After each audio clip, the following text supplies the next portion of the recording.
in a money pit. Money pit. If your basement needs a pump or your place looks like a dump, you live in a money pit. Money pit. Pick up the telephone, fix up your home sweet home by calling 888 Money Pit. The Money Pit is presented by Quikrete, Spray and Forget, Tando, Home Advisor, Perk, Dynatrap, and the Home Depot. Now here are Tom and Leslie. Coast to coast and floorboards to shingles, this is the Money Pit Home Improvement Radio Show. I'm Tom Kreitler. And I'm Leslie Segretti. And we are so thrilled to be with you on this beautiful weekend to help you take on the home improvement projects around your money pit. Whatever you're working on, give us a call right now. Put down the tools just for a second because we'd love to chat with you about that project. If you need some tips, some advice, if you're stuck in the middle of a project or you don't know how to get going, call us at 888-MONEY-PIT. Coming up on today's program, what does building a fence, installing a mailbox, or setting up a basketball hoop all have in common? Well, they all start with a post that needs to be set solid in a hole. We're going to tell you a trick of the trade to make those kinds of projects super easy. And also ahead, if painting is on your to-do list this spring, it's important to choose paints that are both durable and safe to work with. Kevin O'Connor from This Old House is stopping by with the latest on low VOC paints. Plus, there may be more starting to grow around your house than spring flowers. With all the rain and warming weather, mold, moss, mildew, and algae may also be taking root. We're going to have the step-by-step to stop that from happening. Plus, if you love gardening, we're going to hook you up this hour thanks to the Home Depot. We've got a Fisker's Garden and Lawn Tools package worth $144 going out to one lucky caller whose name is drawn at random. And after you're done with your gardening, you can relax under a beautiful Hampton LED patio umbrella. It's out now at the Home Depot for $2.99, and we've got one to give away as well. So give us a call right now. The number is 1-888-MONEY-PIT, 888-666-3974. Leslie, who's first? Bill in Texas is on the line and has a painting question. How can we help with your project? I'm remodeling my bathroom, and it had popcorn on the ceiling. I scraped that off. My question now is there a special sealer I need to put on there other than like a Kills primer before I paint it? Well, yeah, a primer is exactly what you're going to need. You're going to want a primer. A Kills primer is fantastic, especially if you have any, uneven surfaces or uneven finishes, I should say, or areas of mold or areas of discoloration. That's the type of primer that you're going to use to really seal everything in. And once that's dry, you can go ahead and top it with any latex top coat, a good quality sealing paint.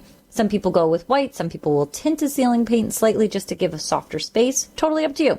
I've got all that texture off, the popcorn off. Do they make a paint with a texture, a lot light texture in it now? Well, I think they do have textured surfaces, kind of like stippled surfaces, but I don't know if you want to go back there. The thing is, if you did a good job of scraping all that old popcorn off, and can I just say, what a dumb idea that was for somebody to put popcorn on a bathroom ceiling. Oh, my goodness. It's going to make it all fall down on your head. Yeah, let's not only put it in a damp location, let's give it lots of nooks and crannies where it can grow mold, right? We make it impossible to clean. So well done scraping that away. But I would say that if you got it all scraped away and if you applied a good quality primer like Leslie suggested, followed by an equally good quality flat, very important it's flat, Bill, because if you use anything with a sheen, it's going to look terrible. But flat latex paint, I think you're going to be good to go. I dare say that people are not going to be going into your bathroom looking up and go, Bill, love your house, but that ceiling's a bit rough. I think you're good on that.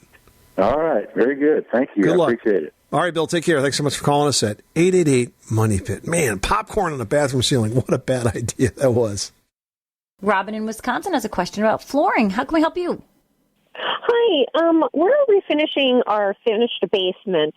And the former owners glued down the carpet on the concrete, and we're scraping off what we can. Do we need to, I'm going to put in vinyl plank flooring.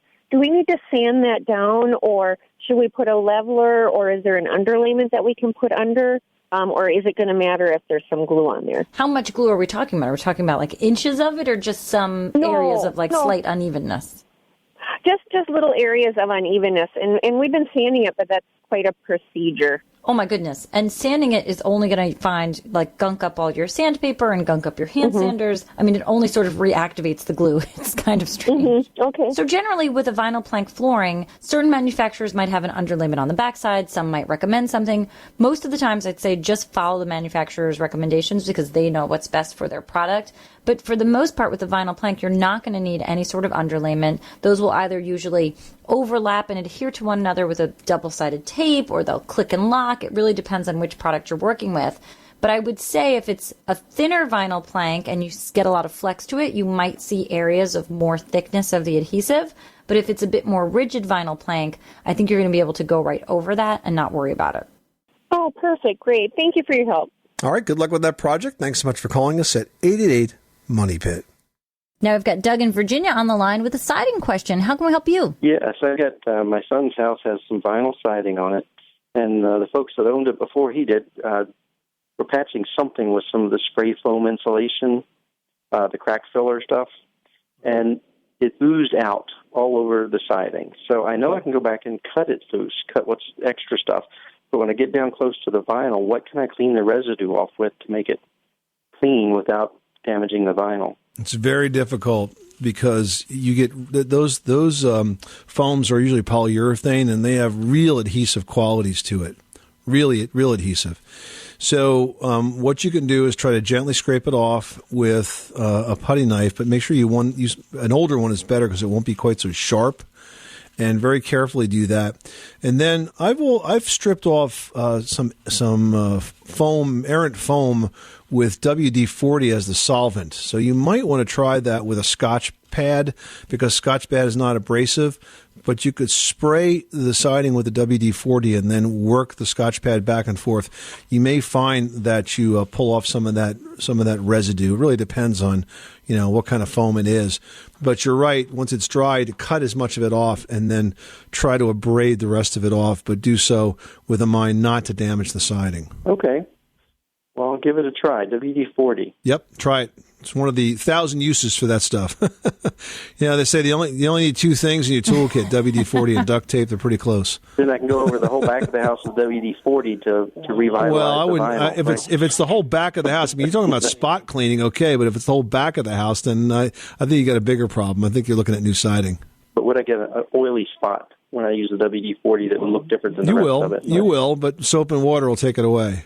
I guess that'll fade, yeah. That's why it's good for only like a little spot. All right. Well, thanks a lot. All right, Doug. Good luck with that project. Thanks so much for calling us at 888 Money Pit.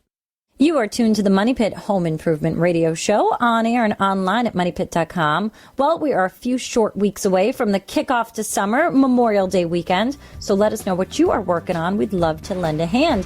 Give us a call at 888-MONEY-PIT. 888-MONEY-PIT is presented by Home Advisor, the fast and easy way to find the right pro for any kind of home project, whether it's a small repair or a major remodel.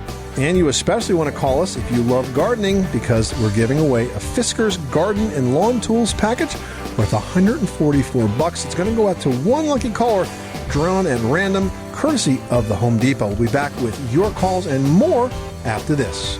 The Money Pit is presented by Home Advisor. Find trusted home improvement pros for any project at homeadvisor.com. You live in a money pit.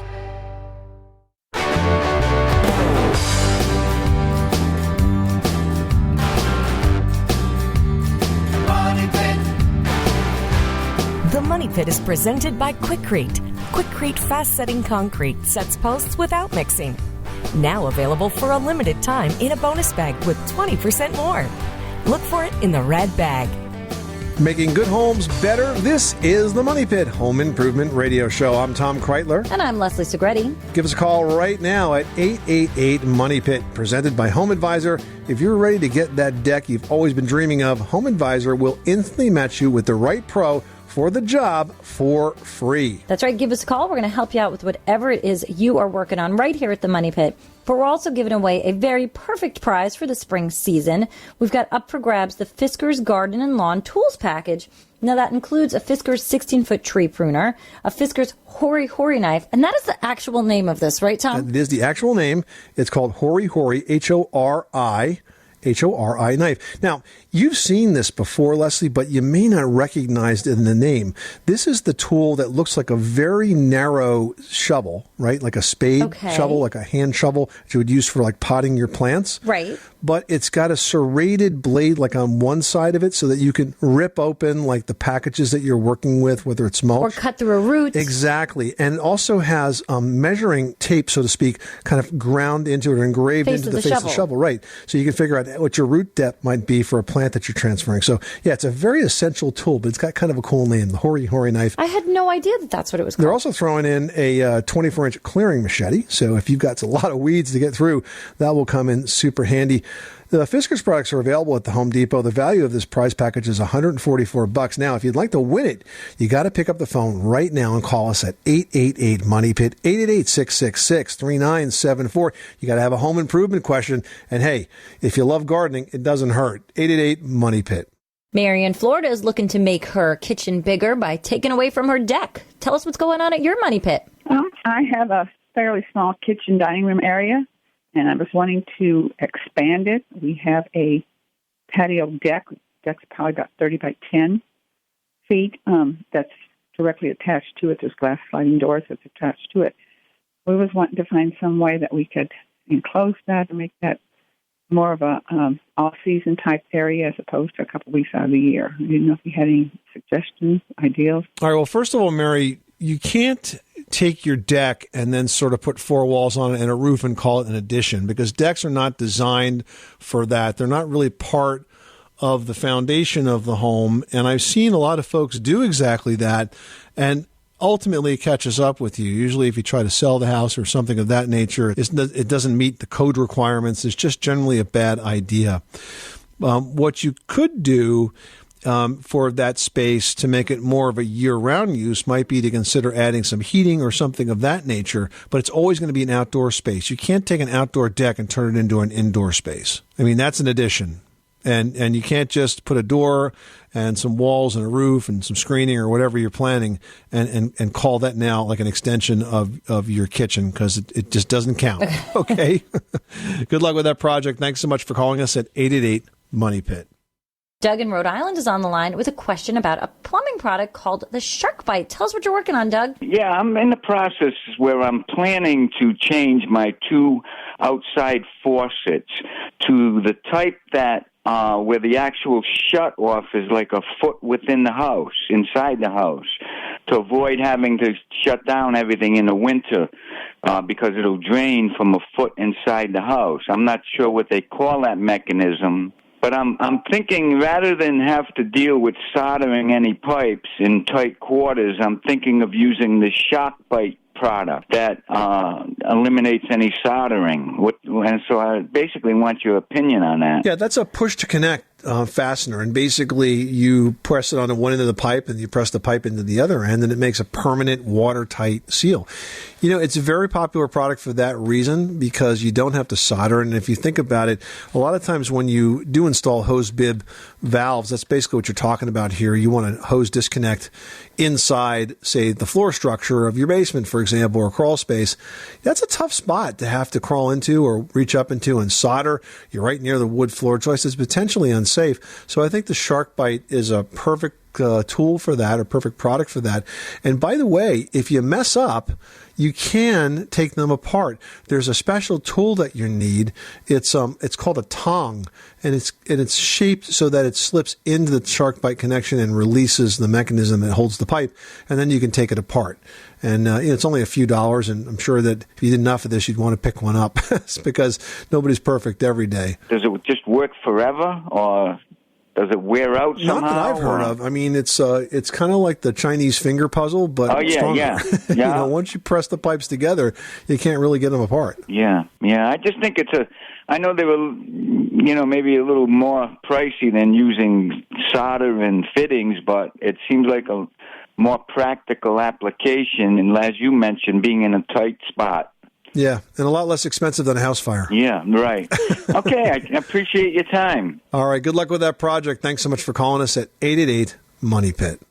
Well, if you've ever done a project like setting a fence post or maybe building a basketball hoop where you need to dig a hole, drop the post in it, and then mix up some concrete, and then you hope that that post or pole is going to stay straight until it dries, we've got a trick of the trade that makes that job a whole lot easier. Well, that's right. Here's how it works. Now, first, before you start digging, you need to call 811, right? We've talked about this. It's a free mark-out service which will help make sure you're not going to hit any underground utilities when you start that digging.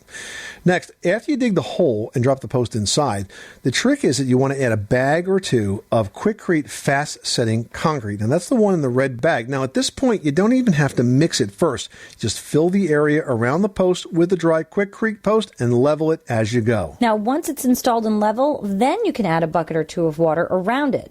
Once Quikrete fast-setting concrete gets wet, it immediately starts to harden and it will be completely cured in 20 to 40 minutes because it's a special blend of fast-setting cements, sand, and gravel. Now, you can also use the same product for a concrete slab or really any other job where a fast-setting product is important. Just look for it in the 60-pound red bag. And right now, there's also a bonus package that gives you 20% more.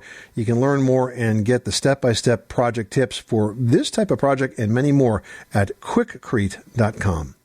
Bill in Michigan's on the line. How can we help you today? My wife and I built a house about 10 years ago, and we have a two-car attached garage. And the problem is that the floor of our garage is not level.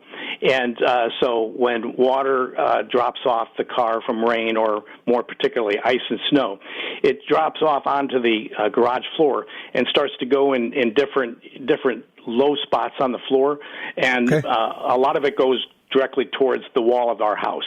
Okay. So I'm wondering if there's anything we can do to correct that problem without having to remove the floor and replace it. Can you use something like Abitron or Abicast? I forget which one is the leveling compound, but to build up more on one side, or will that just automatically try to go flat? You know, I'm thinking, Leslie, it's so much work to be able to deal with a surface this big to try to get it level again that I actually think, Bill, it's frankly going to be easier to tear out the old floor. That might seem extreme, but you may be surprised that with the right tool, like a jackhammer, you can have your entire floor torn out in like a couple of hours. It breaks up really easily, and then you could properly level it, properly reinforce it, and then re-pour it and be done.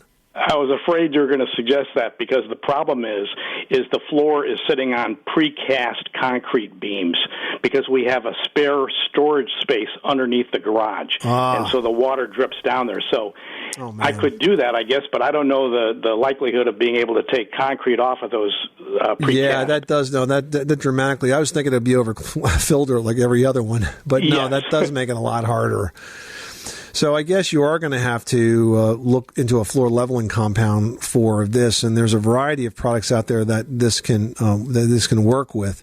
But the key is it's not just more concrete; it's a product that's designed specifically to stick to the existing concrete floor. Because you have the full temperature swing there in Michigan, and if you don't have good adhesion, you're obviously going to have that second layer chip off. So it can be done. It's a bit of a pain in the neck, but it definitely can be done. Would you suggest a concrete contractor? Do you think they would be familiar with the options there? You may be better off having a pro do it because you really have to set some forms to get this level just right, and then you remove them as you go so that it drains properly. How much could you put on top of a floor that I described? Oh, you could put 2 or 3 inches. Okay. Yeah, okay. Easily. I appreciate that. You're welcome, Bill. Good luck with that project. Thanks so much for calling us at 888-MONEY-PIT. Hey, have you ever tackled a painting project but felt ill from the smell? Well, the solution is to choose durable, low VOC paints. We'll tell you what to look for next. Hi, I'm Norm Abram from This Old House, and when we're working on our projects, we listen to the Money Pit. On the Money Pit Radio Show. Pick up the telephone, fix up your home sweet home by calling 888-MONEY-PIT.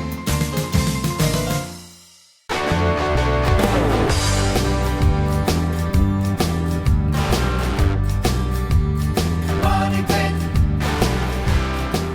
The Money Pit is presented by Greenworks Tools, the ultimate battery-powered outdoor lawn equipment. No gas, no cords, no maintenance. The hassle-free solution to lawn care. With Greenworks, life gets easier. Making good homes better. Welcome back to the Money Pit Home Improvement Radio Show. I'm Tom Kreitler. And I'm Leslie Segretti. Give us a call now on the Money Pit's listener line at 888-MONEY-PIT, presented by Home Advisor. And just ahead, Kevin O'Connor from This Old House is going to stop by with tips on choosing paint that's both durable and low odor. And today's This Old House segment on the Money Pit is presented by Proudly Propane, Clean American Energy. But first, let's get back to your calls at 1-888-MONEY-PIT. Don in Pennsylvania is on the line with a roofing and ventilation question. Tell us what's going on. We live in a house that's about 60 years old now. It has gable vents in the attic, regular style roof. And anyway, the roofer suggested that when the house was re-roofed, that we put a full-length ridge vent in the house. The house is an L shape with an office in the back that actually makes the back a T. So anyway, the first year after the roof was changed, went through winter, wound up, we noticed the scaleration in the ceiling, in the Armstrong ceiling in our office. And so went upstairs and found out there was 2 inches of snow in the attic. Uh-oh. So I wondered, did we go to the point of having too much ventilation? Because we never had a trouble before. Yeah, it's really not possible to have too much venting done. Now, the type of vent, ridge vent that the roofer put in, what he should have put in is something called a filter vent. And a filter vent basically has a filtering material right inside the ridge vent that's designed to be a weather filter, so it stops the snow from blowing in. If that filter part is missing, that might be the reason you're getting a lot of snow. But as I said, if a little bit of snow is blowing in, I wouldn't worry about it. If a lot of snow is blowing in and it's happening a lot, then you might want to consider replacing that ridge vent with the right type. I see. Thank you. Good luck with that project. Thanks so much for calling us at 888-MONEY-PIT. Well, if painting is on your to-do list, it's a good idea to make sure that the project is healthy for you and your family. And fortunately, that has become a lot easier these days thanks to a wide range of paints that feature low or even zero VOCs. With us to talk about that is a guy who has clocked quite a few hours, I'm sure, with a paintbrush in his hand, Kevin O'Connor, the host of TV's This Old House. Hey, Kevin. It's great to be here. Maybe too many hours sniffing those VOCs as well. I don't know.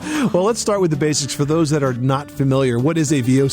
Well, VOC stands for volatile organic compounds, and that sounds kind of nefarious, but basically they're the solvents in paint that allow you to brush it onto the wall and then have the paint dry. Paint starts as a solid, and you have to add these solvents to make it a liquid. And they really can cause some problems. I mean, people have been around paint cans and might have had the experience where they've gotten a headache because they've been exposed to the fumes too long or felt dizzy. They are suspected carcinogens, and generally speaking, you don't want to be exposed to these things for too long. Now, for many years, paints actually needed these solvents to kind of do their job, but the technology is changing, isn't it? Well, the technology is changing for sure. There are a lot of major manufacturers out there right now that will offer you a low VOC paint, and some of them are even providing a no VOC paint. So that's good news in and of itself, but it's also good news that these paints actually perform as well as their predecessors that did have VOCs. Mm-hmm. I know there's been a ton of testing as far as scrubbability, durability, wearability, across the board with manufacturers that show that these products are performing well. Yeah, and I think we've had good experience with them on many projects. We've gone to low VOC, almost all of our projects now, low VOC paints, and they go up well and they're durable. Mm-hmm. Well, and I think that's the direction that the EPA is sort of mandating when it comes to paint manufacturing, now and going forward, that the, maximum amount of VOCs is getting lower and lower and lower as the years go on. Yeah, I mean, my experience is that these things typically start in places like California or New York, and they sort of come into work their the way country. east. Yeah, no, absolutely. California for sure. Right. And so California has really pushed the envelope in terms of low VOCs and no VOCs. But I think it's the future. I think the rest of the country is going to adopt it wholesale. And probably the best part is I think the customers are going to demand it. Mm-hmm. Now, with the product having a low VOC, does that change what we have to do as far as prep is concerned when it comes to a painting project? Well, it's interesting because for many years, professionals, I think, sort of poo-pooed low VOC paints. And it was sort of the same arguments that you heard when we went from oil-based paints to water-based paints. Oh, the oil's nasty, but it's great stuff. It can't be beat. Latex paints perform really well. And then we heard that, well, without the VOCs, without these solvents, you can't have a great paint. I think that's been pretty much dismissed. These paints can perform well. It does not, however, change the prep process. A good paint job really depends on really good prep work, and you still need to do that before you paint with any can of paint. Now, Kevin, the labeling is really an important thing here because, as you said, some are no VOCs, some are low VOCs, some have odor, some don't have odor. You know, if you're trying to sort it out and kind of make an intelligent decisions as to which product that you want to go with, can you rely on what's on the can in the store, or is there a better way to figure it out? There's some good information on the can. I don't think it's completely comprehensive, and for that, you probably have to go to the internet. The manufacturers actually publish something called an MSDS, and that stands for the Material Safety Data Sheet, and that will tell you exactly what's inside that can of paint and all of its technical specifications. And as I say, you can get it from the manufacturer's website, and it'll have some good information. Maybe more than you need, but it'll have some good information. Good advice. Kevin O'Connor, host of TV's This Old House, thanks so much for dropping by the Money Pit. It's great to be here, guys. For more tips, look for the Interior Paint Buying Guide at thisoldhouse.com. And of course, you can always watch Kevin and the entire This Old House team on This Old House and Ask This Old House on your local PBS station. And This Old House is brought to you on PBS by State Farm. Like a good neighbor, State Farm is there. All right, well, we would love to talk to you about your home improvement project right now at 888 Money Pit. And we'd also like to toss your name into the Money Pit hard hat because we're giving away a very nice product from the Home Depot. It's the beautiful Hampton Bay LED patio umbrella, and it's worth $300. But as the saying goes, you got to be in it to win it. So call us right now with your home improvement question at 1-888-MONEY-PIT. We'll be back with that and more after this. You live in a money pit.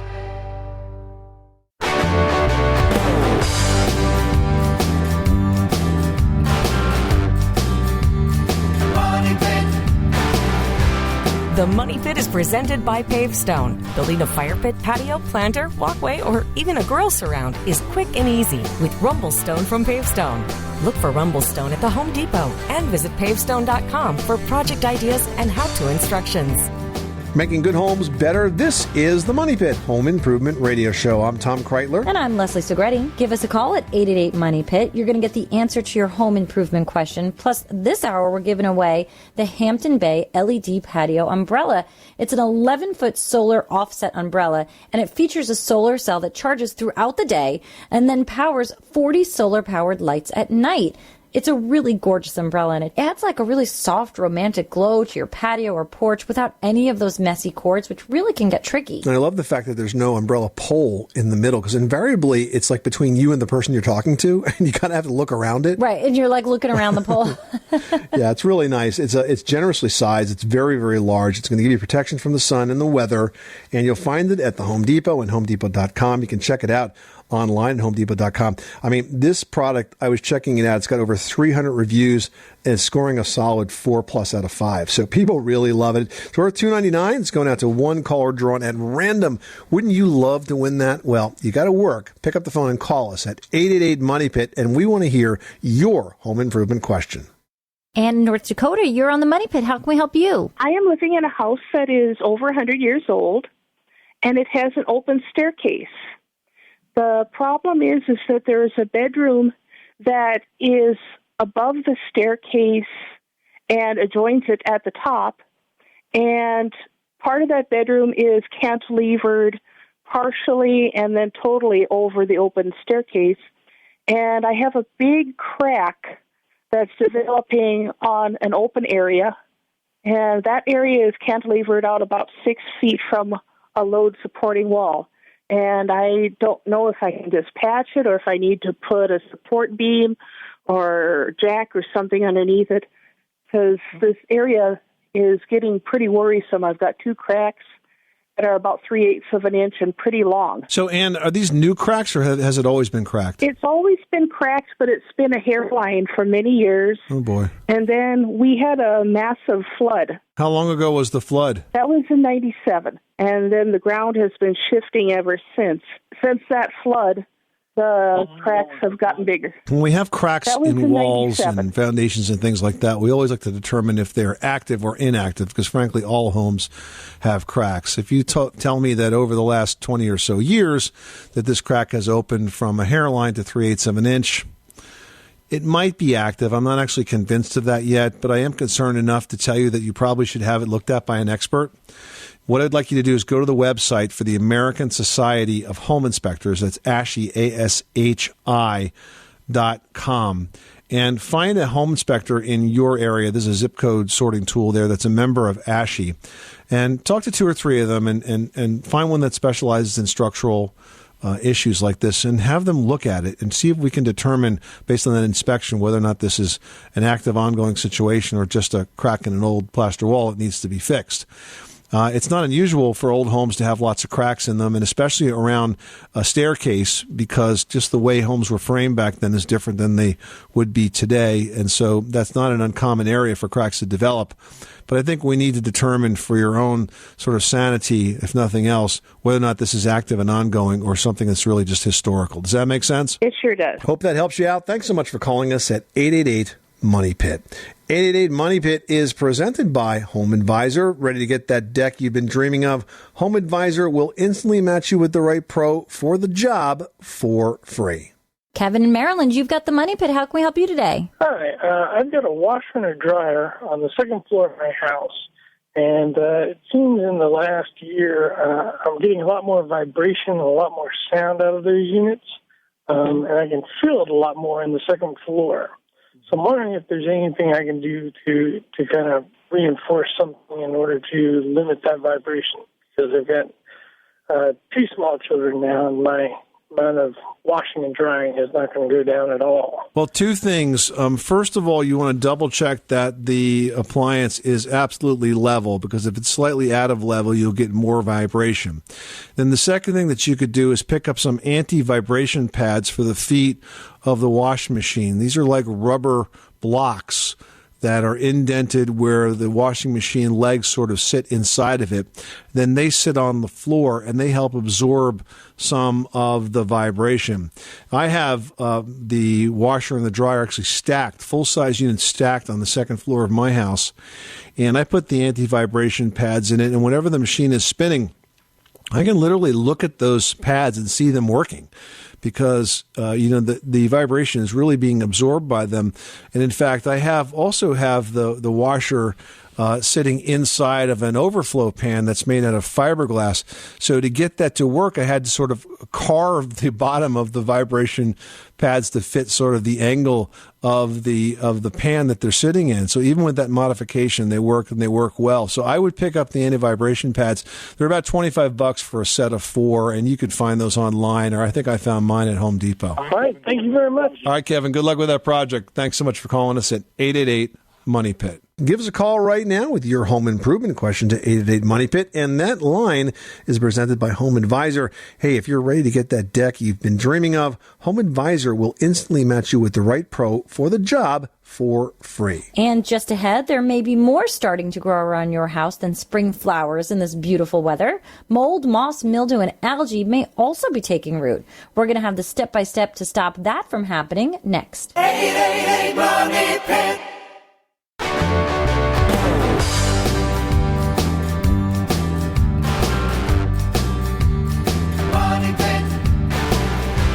The Money Pit is presented by ADT, the security leader for over 140 years. Trust ADT to protect your home, family, and all you care about. At ADT, we know your security is only as strong as the people who are backing you up. For 24/7 monitoring and peace of mind, visit ADT.com. Where home solutions live, this is the Money Pit Home Improvement Radio Show. I'm Tom Kreitler. And I'm Leslie Segretti. Well, with all the rain we get in the springtime and the warm weather that follows, green lawns and beautiful gardens are looking pretty darn good about now. Yes, but there's another type of green that doesn't look nearly as nice, and that's the green of moss, mold, mildew, and algae. And that's something that Scott Dujak knows a lot about. He's the president of Spray and Forget, and he's made a career out of helping homeowners remove all that from your siding, sidewalks, patios, decks, and more. Welcome, Scott.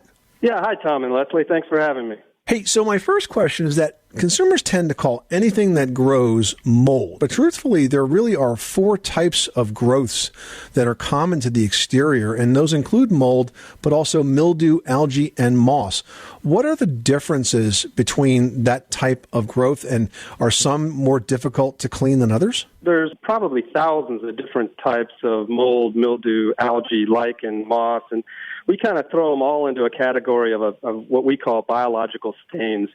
And those stains are actually living organisms that are feeding on some type of surface. It's nature's way of breaking down that material and putting it back into the earth. Okay, when people try to attack this, they usually do it with a variety of cleaners, but some of those are harmful to plants and pets, and that's something you have to be especially careful of with that runoff today, right? Yeah, that's very true. So there's a lot of different products out there. Our product was developed to not have any bleach, any lye, any acid. So our product was developed to be a safe cleaner, but also a very effective cleaner. Now, if it's so safe and effective, do you have to put in a lot of elbow grease to kind of really make things come off, or is it truly like the name, spray and forget? No, you do not have to rinse our product. That's the main difference between our product and a lot of traditional cleaners out there is you don't need that elbow grease. You know, it's a very simple spray and forget, just like the name says. Now, the product is activated pretty much by weather, right? I mean, rain, wind, and sun. How does that work? Is it a chemical reaction that occurs? Yeah, a little bit. I mean, in layman's terms, we kind of smother that mold, mildew, algae, moss, or lichen, and we interrupt the photosynthesis effect that it actually thrives on. And do you have to pick a specific version of spray and forget depending on what area of the house you're working on, or does one size fits all here? No, that's a very good question. So we have different product families. Our first product family that we introduced with Spray and Forget was our roof cleaning product family. And that product was specifically designed for all different types of roofing, whether it be composite shingles or tile or slate or even aluminum or metal type roofing. It was designed to be used on those type of surfaces without any kind of rinsing or pressure washing. We since have released another product family, our house and deck product family. That is a slightly different formulation, and we have some plans to add to that formulation to further enhance some of the features more needed for those type of applications. And that product is designed for any type of vinyl siding, stucco, brick, really any type of exterior surface on your home, and also different decking materials, whether it be wood or even composite decking. Now, if you want to eliminate the moss and the mildew and the algae, Scott, once you apply the product, do you have to reapply? Yes, you do. And it's a good point to bring up. After you get those nasty green or black stains off of your home, you can simply spray and forget up there, on average about every 2 years, depending on the surface. On roofs, you can get even a little longer.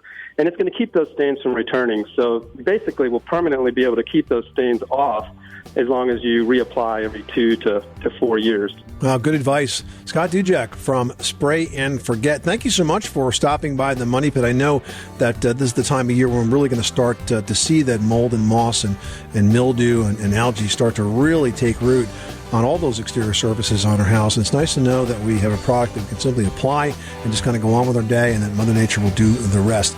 The website is sprayandforget.com. Scott, thanks again. Thank you. And that wraps up this edition of the Money Pit. Thank you so much for joining us. I'm Tom Kreitler. And I'm Leslie Segretti. Remember, you can do it yourself, but you don't have to do it alone. You live in a money pit.